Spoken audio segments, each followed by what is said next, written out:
I just wanted to give you a few highlights about the organization's work this year. 2020 was certainly a year of surprises for everyone, and for the Conservancy, it was no exception.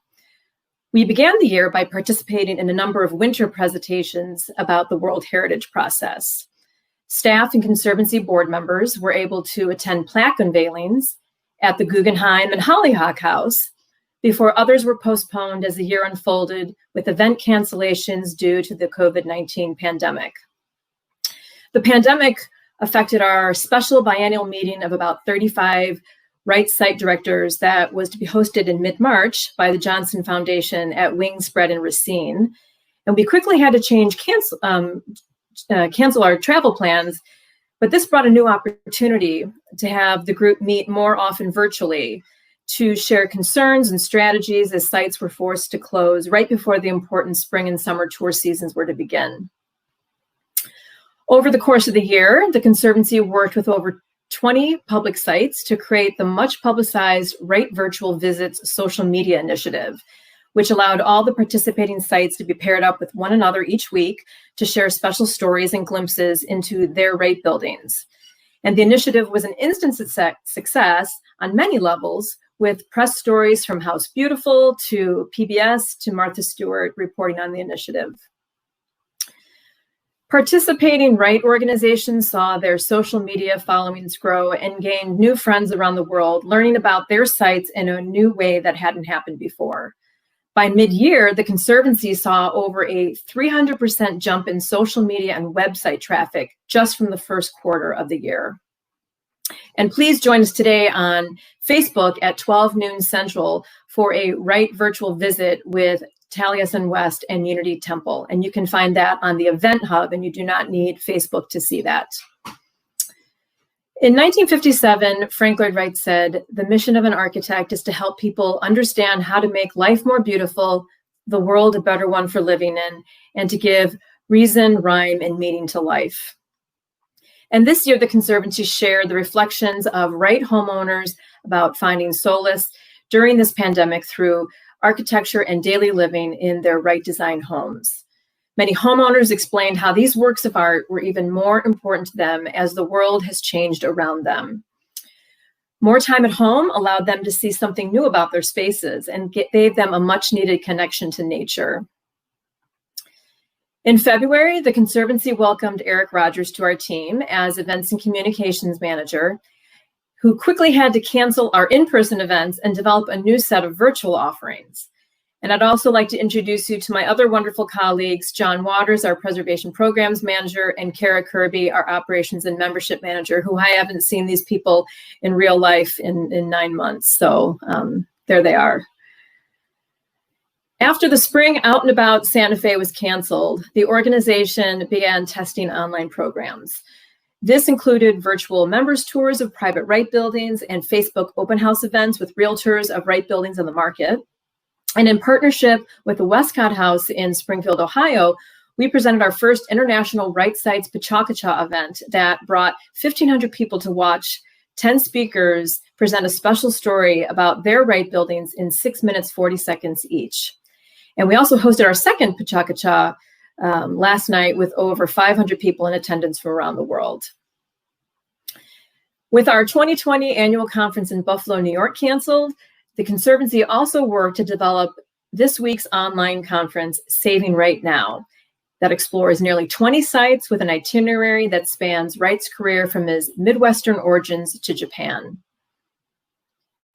2020 also saw the end of a nail-biting 3-year effort to save the significant but little-known work by Wright, the Booth Cottage, a one-story frame house in Chicago's suburb of Glencoe. The Glencoe Historical Society took on the enormous effort to move and repurpose the building to nearby Park District land. And more information about the story of this move with all the key players will happen during our conference tomorrow, Friday the 13th at 10 a.m. Central. The Conservancy also quietly advocated for other buildings this year, including the Herbert and Catherine Jacobs House, which is part of the World Heritage listed 20th century architecture of Frank Lloyd Wright.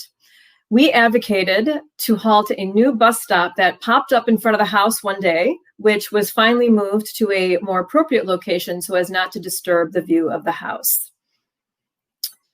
Recently, a new generation of enthusiastic stewards for Frank Lloyd Wright's houses has emerged, with sales of Frank Lloyd Wright homes almost doubled in the last 18 months. The Conservancy has been there to offer technical support to these nearly 25 new owners and to offer them and to introduce them to the community of Wright building stewards. Some examples of buildings that changed hands this year include the David and Gladys Wright House in Phoenix, the Ennis House in Los Angeles, the Pappas House in St. Louis County, Missouri, and the Foster House in Chicago. Our staff and board have been quite busy this year working with 80 Wright buildings so far on a variety of questions, including architectural assessment referrals, materials conservation information, and the ever-present roofing inquiries. We also introduced a new tech tip of the month on our website, which includes topics such as tips for regular maintenance, stucco analysis, and succession planning. And because transitions in ownership can present both opportunities and threats to Wright properties, much of our time is spent behind the scenes working with homeowners who are thinking about the future of their homes when they are ready to sell. One of our most popular sections of our website is Wright on the Market. And here we list all the Wright buildings that are currently listed on the market and track recent past sales. Interested people can also find resources and guides for buying and selling Wright properties. And when owners are considering selling, we encourage them to protect the future of their Wright design property through a preservation easement or strong local landmarking.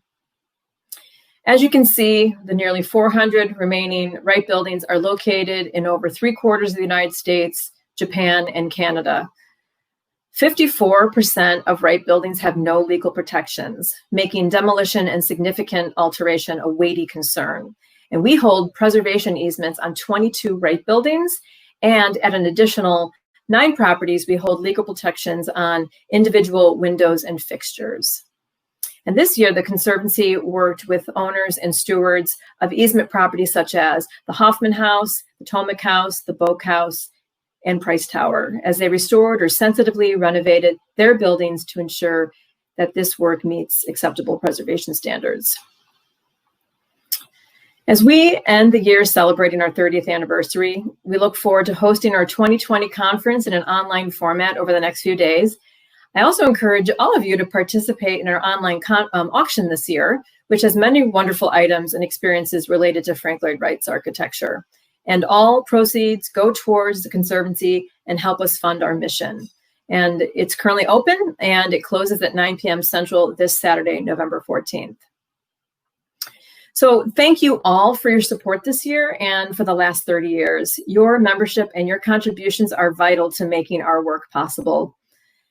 This year, we have an anonymous donor who will match up to $30,000 for our year-end fundraising campaign. And it goes without saying that we have been impacted by our inability for our operations. So please consider making a tax-deductible donation to help us meet this match to the Conservancy, to help us remain financially strong and ensure that Wright's legacy will be there to inspire us today and into the future.